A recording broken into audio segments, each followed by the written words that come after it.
So now I am ready to paint. If anybody has the background, so that pastel color, it could be the pink color, the blue color, start with the background first because you're going to do a wash. Do not do details until the very end, any detailed areas. So we're just going to do the background. The background is a pinkish purple, so we're going to make a pink first. With your watercolor worksheet and your grid block, I gave out 2 test watercolor sheets. You're going to test out your colors on these sheets before painting. If you've run out or you don't have these, you can also test it out on regular paper. Here are some of the techniques that we get when we add sea salt and finer sea salt.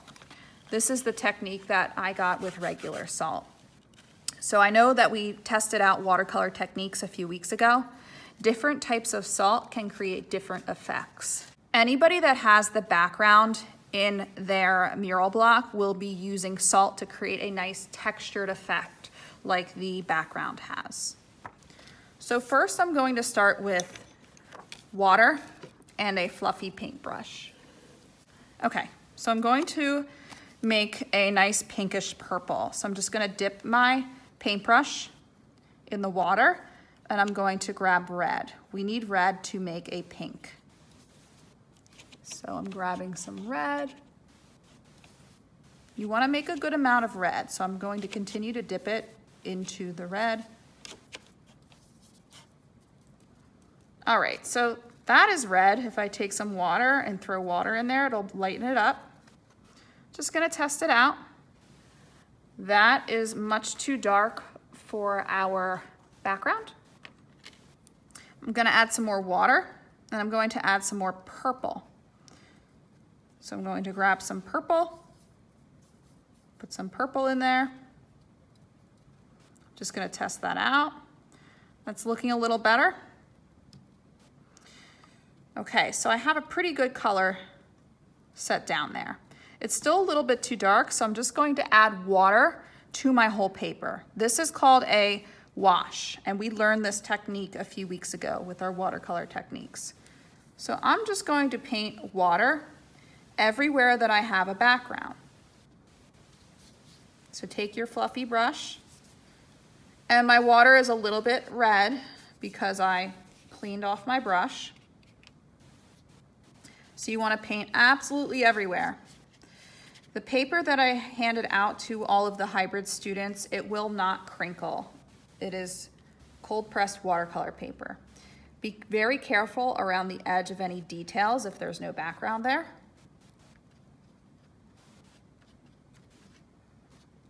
Okay. All right, and now we're ready to start painting our pink layer down. We will go back in with purple later, so don't worry too much right now about how light it is. Watercolor builds up.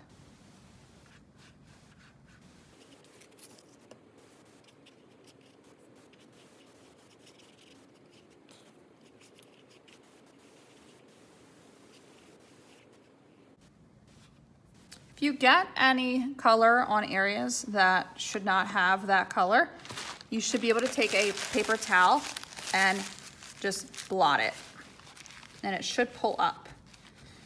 This paper is pretty durable. So I'm just going to allow that to dry. It takes about 20 minutes or so to dry. Okay, so I waited just about 5 to 10 minutes for it to dry a little bit, so it is still very wet. But I'm just going to do the next layer because it is very soft. It's okay if I get a little bit of bleeding. So as you can see, this wash is too light in comparison to the grid block. So we need to make it a little bit more purple and darker. So I'm going to take my same paintbrush and I'm going to dip it into the purple, and I'm going to make a more purple color. I'm going to test it out on my watercolor swatch. I'm just going to compare the color. That looks pretty close, so I'm going to take some water and I'm going to begin painting that all around my wash, and you can see it'll begin to bleed out. I'm just gonna work quickly so I can add salt. So we're going to add some salt and let it dry for about 24 hours to get that really interesting texture effect.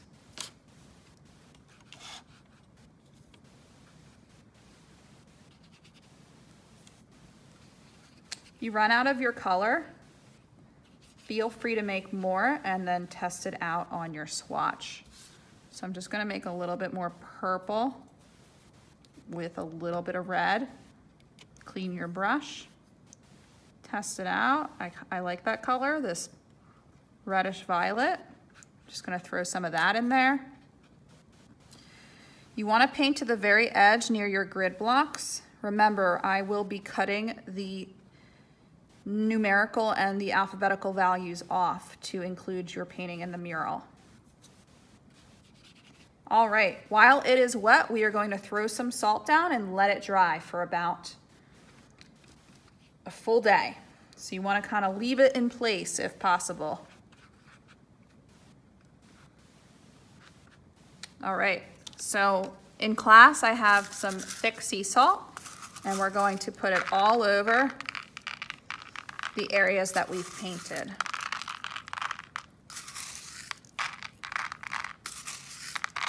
You won't see the chemical reaction right away, but you will see the effect once it's dry. You want to be careful not to brush the salt off. And you want to try to get it everywhere that is painted. Any areas that don't have salt will not have that effect.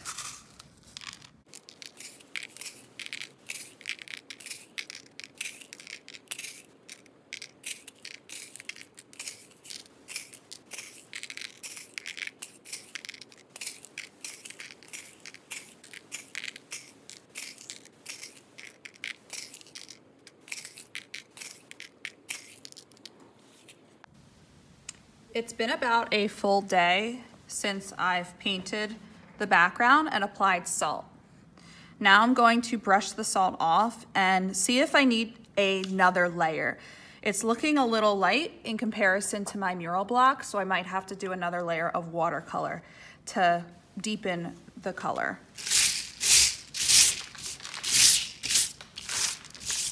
So the salt should brush right off. And after you brush it off, you can see this really interesting texture. It's completely smooth because the salt has been removed. I'm thinking I'm going to do another layer of purple because my watercolor paper painting looks much lighter than the mural block. So I'm going to mix up another pinkish purple color. So remember, dip your water into the brush. I'm going to grab some purple and put it at the top of my palette.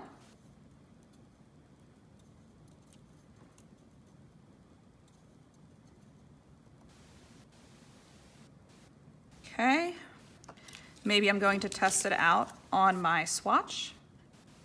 Looks a little bit too purple. Maybe I'll add a little bit of red.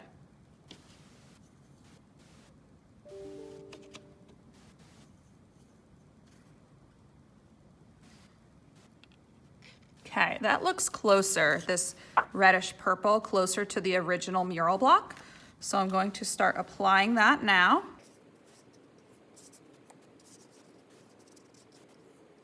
Remember to get right to the edge. And this is going to happen a lot. I ran out of color. Try to mix a little bit more before you run out of color. So I'm just gonna mix up some more purple. Make sure you use enough water. And I'm gonna add some red.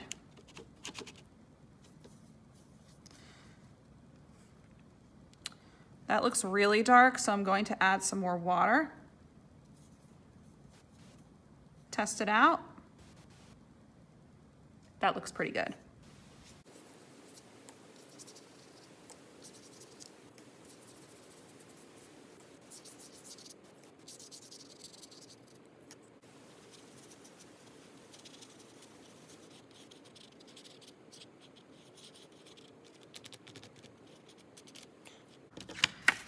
this looks pretty close. So if you hold up your mural block to your painting, you should get close to an exact match. That's what you want. You could add a little bit more salt. Maybe you really like the texture. So just make sure it's wet when you add the salt. So maybe I'm gonna add a little more color if I wanna add more texture. And then you can add more salt on top, which I will actually do in just a moment. Now that we are completed this area of the painting, we can move on to the gray and the black area once this dries. If you begin painting the different color next to the wet area is going to start bleeding into the new color.